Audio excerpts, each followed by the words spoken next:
Bonjour à tous et bienvenue sur ma chaîne YouTube. Aujourd'hui, nous allons réaliser ensemble le fameux gâteau de lune, donc que l'on appelle du pern en cantonais. Et en fait, cette pâtisserie est très attendue lors de la fête de la lune, qui se déroule à la mi-automne en calendrier lunaire. Sachant que le calendrier lunaire a 13 mois et pas 12, en fait, ça change tous les ans. Cette pâtisserie est un peu technique, mais vous allez voir, si vous suivez toutes les étapes, ça va bien se passer. Et sinon, pour la recette, c'est tout de suite. Pour cette recette, vous aurez besoin de 300 ml de sucre inverti, 200 g de farine, 60 ml d'huile d'arachide, une cuillère à soupe d'eau alcaline, une pincée de sel, 400 g de pâte de graines de lotus et d'un moule à gâteau de lune. Pour la dorure, il vous faut un œuf et une cuillère à soupe d'eau. Alors tout d'abord, concernant l'eau alcaline, tout le monde n'en a pas, on va donc en faire en grande quantité avec 500 ml d'eau et une cuillère à café de bicarbonate de sodium. Versez l'eau dans une casserole et ajoutez le bicarbonate de sodium. On porte le feu à feu fort et on fait bouillir le tout pendant 3 minutes. On pourra utiliser ainsi ce liquide en guise d'eau alcaline une fois refroidi. Maintenant, prenez votre sucre inverti. On ajoute l'eau alcaline, on ajoute l'huile,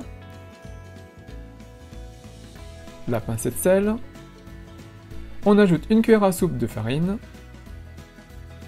et on mélange le tout au fouet de façon à obtenir quelque chose d'homogène. Et voilà, c'est bon. Et voilà donc le résultat. Maintenant, je vais transvaser ça dans un grand bol. Si vous avez travaillé tout ça dans un grand bol ou un saladier, vous pouvez continuer à travailler dans le même récipient. On transvase, voilà. Et maintenant, on va tamiser la farine dessus. Je pose un tamis dessus ou une passoire à maille fine. On y verse la farine. Je vais essayer de ne pas en mettre partout. Pas évident avec mon doigt. Voilà. Et on va tamiser la farine. On y déposera 350 g environ sur les 400 g. Les 50 g restants, on le met de côté et ça nous servira par la suite. Une fois cela fait, vous l'aurez compris, on va mélanger le tout pour obtenir une pâte. Donc, on mélange. Mais le plus pratique pour moi, ça reste encore la paire de baguettes. Je vais donc arrêter avec le fouet et je vais continuer avec des baguettes. Donc, on continue à mélanger le tout et on amalgame le tout uniformément. La pâte doit être souple mais pas liquide. Elle ne doit surtout pas être dure ni friable. On ne veut pas une pâte sablée. On veut donc quelque chose de souple. Vous voyez, ça s'amalgame bien mais ça colle encore un peu. On ne peut pas la travailler à la main car le sucre inverti vous collera les doigts. On continue à travailler la pâte. La pâte colle un peu moins. On peut maintenant utiliser une cuillère à soupe, ou plutôt le dos d'une cuillère à soupe, pour travailler tout ça. Ça permet de bien écraser et d'amalgamer tout ça. On continue à travailler la pâte.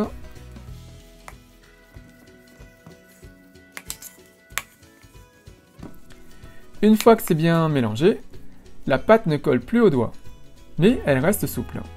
Cette souplesse est très importante pour le reste de la recette.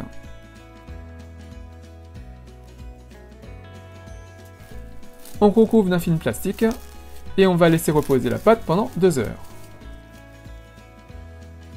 Pendant ce temps, on va s'occuper de notre pâte de graines de lotus. Prenez une cuillère à soupe de pâte et façonnez une boule.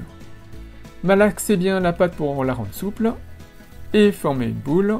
La boule ici n'est pas bonne. Elle est craquelée et contient de l'air. Ce n'est pas bon. On la retravaille. Il ne faut ni de bulle d'air ni de craquelure. Et voilà le résultat. Une boule bien lisse et brillante. Il faudra en faire de la taille qui conviendra bien sûr à votre moule. Ici la boule fait 40 g. On en fait une autre. Alors dans cette recette, je ne mets pas de jaune d'œuf salé. Je préfère des gâteaux de lune sans œufs à l'intérieur. On dit ça en cantonais Chenglinyong, donc avec uniquement de la pâte de graines de lotus. Certaines personnes aiment avoir 2 jaunes d'œufs salés dedans, ça permet d'avoir un certain contraste sucré-salé. Mais je préfère le tout sucré. Si vous voulez que je fasse une vidéo avec des œufs salés, dites-le moi dans la section commentaires. On façonne la dernière boule. Les mains sont pleines de pâte. Je vais devoir les laver bien sûr. Et voilà, 8 belles boules de pâte de graines de lotus. On va également profiter des 2 heures pour préparer notre jaune d'œuf. Prenez votre œuf et séparez le blanc du jaune. Utilisez la technique que vous préférez. Moi, je transvase. Voilà. Et on isole donc le blanc du jaune. Et on dépose le jaune d'œuf dans le récipient avec la cuillère à soupe d'eau. Et on va fouetter le tout pour diluer le jaune d'œuf et obtenir une texture fluide qu'on utilisera pour badigeonner notre gâteau de lune. Je ne vais pas garder le blanc cette fois-ci, mais sachez qu'on peut la garder pour en faire des meringues ou de la mousse au chocolat. Et voilà le résultat. Et donc au bout de 2 heures, la pâte est prête à être utilisée. Et là, on sent que c'est souple. Et un peu collant, mais pas entièrement, donc ça va. On va ajuster de toute façon avec le reste de farine qu'on a mis de côté. On farine le plan de travail. On farine nos mains pour que ça ne colle pas. Voilà, c'est bien fariné. On prend un peu de pâte, ça dépend de votre boule et de votre moule. Pour ma part, ce sera environ 30 grammes, mais il y aura certainement un excédent et vous verrez pourquoi.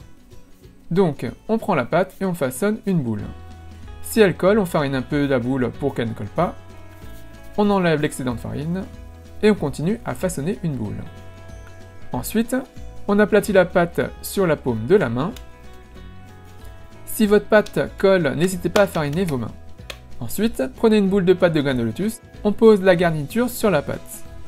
On retourne la main et on pose donc la pâte sur la boule de garniture. La pâte étant souple, on va donc épouser la forme de la boule tout simplement. Ensuite, on retourne le tout et on enlève le surplus de pâte si vous en avez en trop. Comme c'est une pâte souple, il n'y a pas de problème. Si vous avez des trous, on étalera le reste de la pâte pour combler le tout. Il faut une pâte fine autour, mais pas une pâte transparente. Et surtout, il ne faut pas de bulles d'air ou d'air à l'intérieur, car sinon votre garniture se décollera de la croûte extérieure. Donc vérifiez bien votre boule et prenez le temps qu'il faut au début. Surtout, essayez de ne pas mettre trop de pâte, car sinon vous allez avoir une croûte trop épaisse. On refaçonne une boule. Et voilà, notre boule est prête à passer dans le moule. Maintenant, prenez votre boule, farinez votre moule si c'est un moule en bois comme le mien. Ça permettra à la pâte de ne pas coller sur le moule lors du démoulage. Bien sûr, on farine bien partout à l'intérieur. On enlève l'excédent de farine, et voilà, c'est bien fariné. On prend maintenant notre boule de gâteau. Si ça colle, on refarine un peu. Maintenant, on reprend notre boule. On pose la boule dans le moule, et on appuie sur la pâte pour prendre la forme du moule et du motif. Si votre boule est plus grosse, inutile de forcer pour que tout rentre dans le moule. Ce qu'on veut, c'est le motif au fond. On redonne un peu de volume si besoin. En tout cas, vous saurez que pour les autres gâteaux de lune, vous prendrez moins de pâte de graines de lotus et donc vous ferez des boules plus petites. Pour sortir notre gâteau du moule, rien de plus simple. On donne des coups sur le moule et ça sort tout seul. Et voilà un gâteau prêt à cuire avec le mot fleur dessus. On en refait un autre. Alors, comme vous avez pu le constater, si votre pâte n'était pas souple, vous aurez eu beaucoup de mal à appliquer la pâte sur la boule de graines de lotus. Si votre pâte était dure, lorsque vous essayez de l'étaler sur la paume de la main, elle aurait fissuré. Et surtout, lorsque vous le mettez dans le moule et que vous pressez la boule dans le moule, la pâte se serait ouverte et votre garniture se serait échappée. Et ça, on ne veut pas. Et si vous avez de l'air entre la garniture et la pâte, en fait, lors de la cuisson, la pâte va se soulever et en fait, vous allez avoir un gâteau qui va un peu gonfler, ce qui va décoller l'intérieur, donc la garniture et la croûte. Et ça, également, on ne le veut pas. Et sinon, voilà le résultat. Alors, la quantité de pâte vous permettra de faire 16 gâteaux de lune de taille moyenne. Ici, il y en a 8. Je garde le reste de pâte pour faire des garnitures à base de graines d'haricots mongo. Maintenant, passons à la cuisson. Faites chauffer votre four à 160 degrés. Dès que c'est chaud, enfournez pendant 10 minutes. Au bout des 10 minutes, sortez vos gâteaux de lune. On va laisser refroidir 5 minutes avant de badigeonner de jaune d'œuf. Si c'est trop chaud, le jaune d'œuf va cuire sur le dessus. Ça sera moins esthétique, mais ce n'est pas gravissime non plus. Le jaune d'œuf va nous permettre d'avoir une belle dorure à la fin. Voilà. C'est un peu plus froid, On va donc badigeonner le dessus uniquement. Ces petits gâteaux de lune sont encore blancs, mais ils vont très rapidement prendre de la couleur. Alors, comme vous pouvez le voir, mon four à chaleur tournante ne procure pas une chaleur uniforme. D'ailleurs, certaines zones de mes gâteaux de lune sont un peu plus cuites que d'autres. On va donc retourner la plaque pour la prochaine cuisson.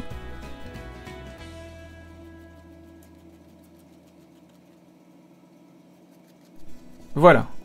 Maintenant qu'on a tout badigeonné, ça repart au four à 160 degrés pendant 5 minutes.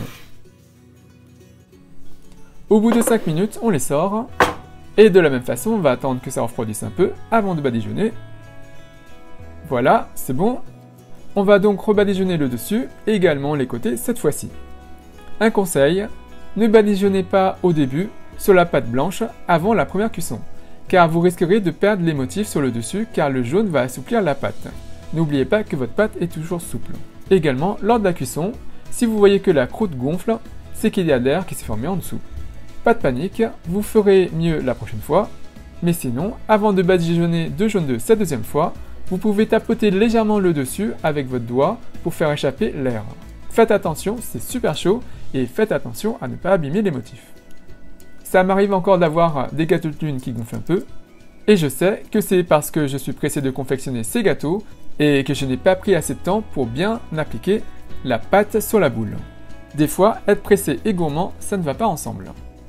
Et voilà, on a fini de badigeonner et on va enfourner de nouveau à 160 degrés pendant 5 minutes. Au bout de 5 minutes, on les sort. Et voilà, c'est prêt.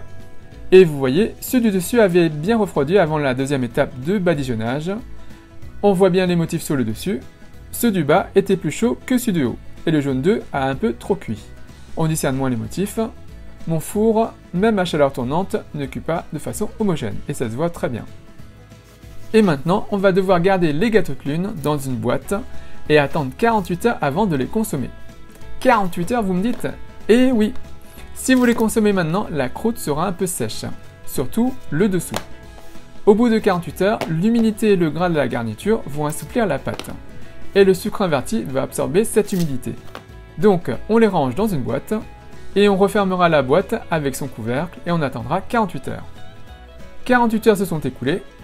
Et notre gâteau de lune a une croûte plus souple que le premier jour. Ça déchire très facilement sans couteau. Et voilà l'intérieur. Et il ne me reste plus qu'à vous souhaiter de bonnes dégustations. Donc voilà, j'espère que ça vous a plu et comme c'est de voir, elle est un peu technique mais pas si compliquée à faire. Donc suivez bien les étapes et tout devrait bien se passer. N'oubliez pas surtout d'utiliser 2 ingrédients dans cette recette, donc de l'eau alcaline, donc le can soy, mais surtout de sucre inverti, qui va vous permettre d'avoir une très belle couleur au niveau de la pâte, mais également avoir de ce côté moelleux. Et ça c'est très important, la croûte doit être moelleuse. Et bien sûr, si vous aimez cette recette, n'hésitez pas à me laisser un commentaire juste en dessous à me dire ce que vous avez pensé. N'oubliez pas de cliquer sur la petite cloche pour être notifié de la mise en ligne des prochaines vidéos. Et sinon, comme d'habitude, si vous appréciez cette recette, si vous avez apprécié cette vidéo, n'hésitez pas à faire un big thumbs up, à liker la vidéo, à la partager autour de vous, à vous abonner à ma chaîne YouTube, à me suivre sur les comptes Twitter, Instagram et Facebook. Et moi je vous dis à très bientôt. Bye!